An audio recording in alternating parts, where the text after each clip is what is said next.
The muscle car did not die in 1971. Oh sure, everyone wants their own General Lee, but it wasn't all doom and gloom as soon as the government stepped in.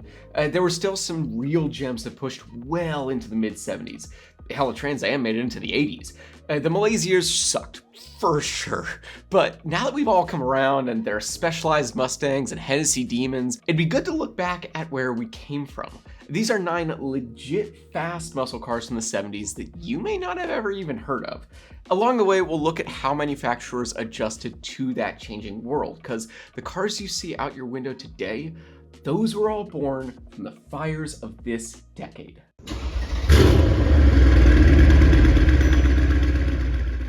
Okay, so we're gonna start off with a bit of a twist because the 71 AMC Hornet SC 360 is not the absolute fastest thing ever. I mean, hey, 285 horsepower ain't nothing to scoff at, especially at this weight. The SC 360 was only made for 1 year and less than 1,000 ever even existed. Don't blame yourself if you've never seen one. The trick is AMC wanted to make a car for the people. They basically took the Hornet that everyone's grandmother drove at the time, stuffed a Ram Air 360 under the hood with a fancy for the time 4-speed manual, and with a bit of modding, that engine can support well over 400 horsepower, okay? And if you've ever heard one, you will know this thing is packing. Problem is their whole marketing campaign was buy this souped up muscle car, but then lie to insurance agents about it. Yeah, that went over about as well as you'd expect. Next up, we got the GMC Sprint SP 454 from 1971. Yes, you heard that right. GMC made their own version of the El Camino, complete with that LS5 454 big block that Corvette owners just fawn over. Mechanically, it had the proportions, the chassis, the suspension, and the power to be taken seriously. But they only ever made 249 of these, and since it didn't exactly visually look like the madman that was underneath, it just got lost to time. Kind of sad, actually. Check out that bed, though. Heck, I'd use it to haul dirt any day. Now, let's stick with the 454, but with the powertrain up front. The 1970 Oldsmobile Toronado GT with the W34 package just feels wrong, okay? It's pumping out 400 gross horsepower and 500 foot-pounds of torque all through the front wheels. That's good for a sub 8 second 0 to 60, which for the time is pretty dang good.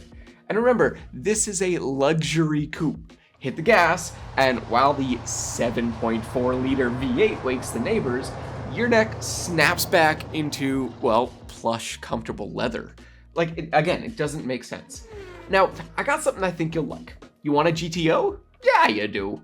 You want to pay for a GTO? Of course you don't. Then may I introduce you to the 1971 Pontiac GT-37. It's basically a stripped-down Le Mans that has a sick body, massive engine, and not much else really. It's like a bench seat and hubcaps. Officially, the big block put out 335 horsepower and 500 foot-pounds of torque. Practically though, it could do way more damage. Makes my bones rattle, I love it. Sadly, a year later, it was just gone. Alright, next up we have Oldsmobile trying to get some sweet, sweet youth money with the 1970 Oldsmobile Rallye 350. Basically, take the same story as the Hornet and the GT-37, but where AMC went for hide the good stuff and Pontiac just stripped the GTO to the bone, Olds actually made a proper baby version of the top-tier 442.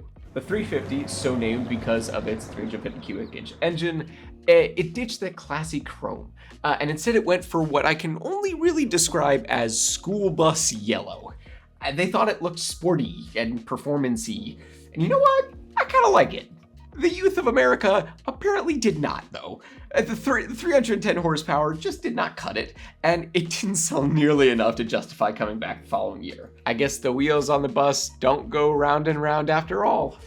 Now, notice how everything we've looked at is from like 1970 or 1971. Yeah, there's a good reason, and it's all got to do with Richard Nixon. If you know the story, just stick with me. Even in the late 60s, cars still used leaded fuel and spat out just about the worst crap you can think of into the atmosphere.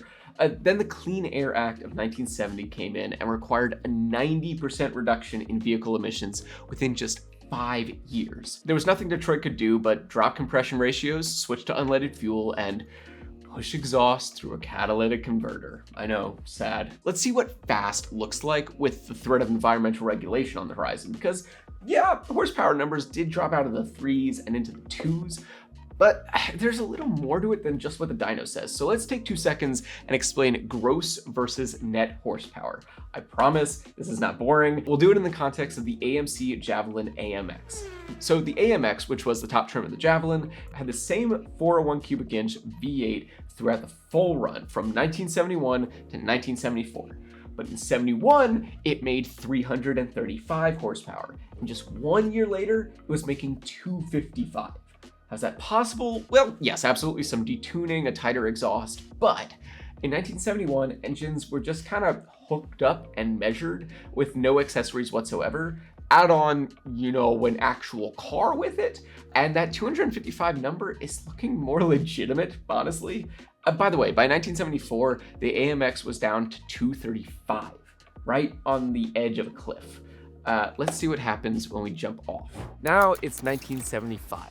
Nixon has resigned in disgrace, but the emissions requirements remain, and any hope of rolling them back totally died 2 years prior with OPEC. For political reasons I sure as hell ain't getting into, please do not demonetize me, gas became super expensive and hard to get. There were massive lines at the pumps just to pay 55 cents a gallon. I mean, can you imagine?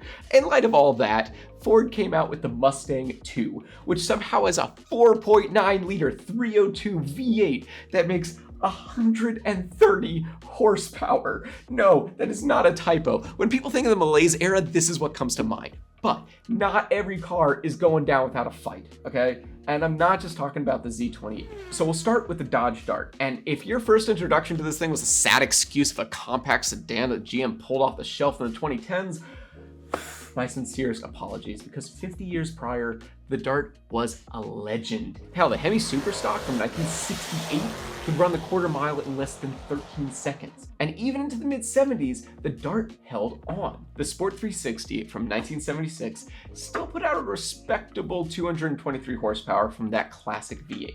Was it the prettiest car? Look, I'm a big fastback guy, I like them, but even I can admit the looks had gotten kind of old. In the back half of the 70s, all people wanted was luxury and disco. It killed rock music and it killed the Dart. Now I want to get a bit controversial for a sec, because on the surface, the Chevy Laguna S-3 died like all the others. Topped out at 175 horsepower in 1976, down all the way from 235, literally just the year prior. But, how do you define fast, okay? Because to me, it's not just pure horsepower, it's performance at speed. The S3 was the last year of that legendary shovel-nose front end that Chevy used to dominate stock car racing.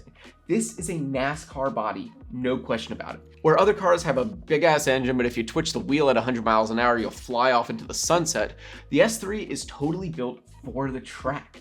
Planted solid, this is a car built for aerodynamics, not just brute force. Yes, it looks weird, but that's the point. It's a perfect example of muscle cars adapting, not just throwing up the white flag. Okay, this one's kind of an aside, okay, because it doesn't technically count for the list, but it might be my absolute favorite vehicle here, just because it breaks every single rule. In 1978, Dodge found a loophole in the law. The single fastest vehicle that crossed a production line in 1978, the whole year, it was not a car, it was a truck. The Dodge Lil Red Express. It didn't need to be detuned, it didn't need a cat, it didn't even need to use unleaded fuel. The 360 cubic inch V8 could put out 225 horsepower. And just look at those stacks coming out the side. This thing was so damn cool. You wanna know something crazier though? The Lil Red was actually the high production version. There's an even lower production run, the Midnight Express, that had a 400 V8 that cranked output up to 245 horsepower in 1978. It's insane. I really want one. You want to send one to me? Please give it to me. All right, now before we wrap up, there's just one more muscle car I really got to tell you about, because Pontiac did not just care about the Trans Am. That's what everyone thinks. But in 1977, the LeMans Can Am came out with a 400 cubic inch V8, making 200 horsepower. I know it's not crazy, but two things. One, throwing in the 455 from the Trans Am is about as simple as engine swaps get. So, if you want to do that. And two, as a last gasp to bring power and ferocity down to the mid-sized lineup, both conceived of and built long after muscle was supposedly dead, I'd say it did a pretty good job. It had performance suspension with amazing low-end torque, dual exhaust, one heck of a growl. This thing looked every bit the part of a proper muscle car. And it got a ton of press when it was announced, with massive pre-sales flooding in. So how did it die? Well, it's really dumb, okay? The rear spoiler mold, it had a tendency to break.